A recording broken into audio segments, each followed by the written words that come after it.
ബിസ്മില്ലാ വൽഹംദുലില്ലാ വസ്സലാത്തു വസ്സലാമു അലാ റസൂലില്ലാ.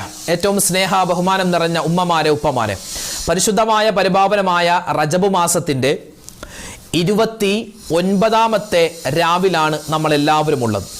നാളെ 29ാമത്തെ പകലാണ്. നാളെ വ്യാഴാഴ്ച 29ആണ് റജബ്. ഇന്ന് 29ാമത്തെ രാവാണ്. ഈ രാവിൻ്റെ പ്രത്യേകത എന്ന് പറഞ്ഞാൽ ഒരുപക്ഷെ ഈ വർഷത്തെ 2025 റജബ് മാസത്തിൻ്റെ അവസാനത്തെ രാവ് ആയിരിക്കാം. കാരണം നാളെ 29ആണ്. നാളെ മഗ്‌രിബോട് കൂടി നിലാവ് കണ്ടാൽ, പിറ കണ്ടാൽ നമ്മളെല്ലാവരും പരിശുദ്ധമായ ശഅബാനിൻ്റെ 1ാമത്തെ രാവിലേക്ക് കടക്കും. ഇനി പിറ കണ്ടില്ല എങ്കിൽ, നാളെ മഗ്‌രിബോട് കൂടി പിറ കണ്ടില്ല എങ്കിൽ പിന്നെ നമ്മൾ ഇൻഷാ അല്ലാഹ് 30ാമത്തെ രാവിലായിരിക്കും ഉണ്ടാവുക. ഒരു പക്ഷേ നാളെ നിലാവ് കണ്ടാൽ, ഇന്ന് നമ്മൾ ഈ വർഷത്തെ റജബ് മാസത്തിൻ്റെ അവസാനത്തെ മജ്‌ലിസിലാണുള്ളത്. ഇന്ന് 29ാം രാവാണ്. പ്രത്യേകമായി നമ്മൾ ഇൻഷാ അല്ലാഹ് ദുആ ചെയ്യേണ്ട, അതായത് മാസം അവസാനിക്കാൻ പോവുകയാണ്. പ്രത്യേകം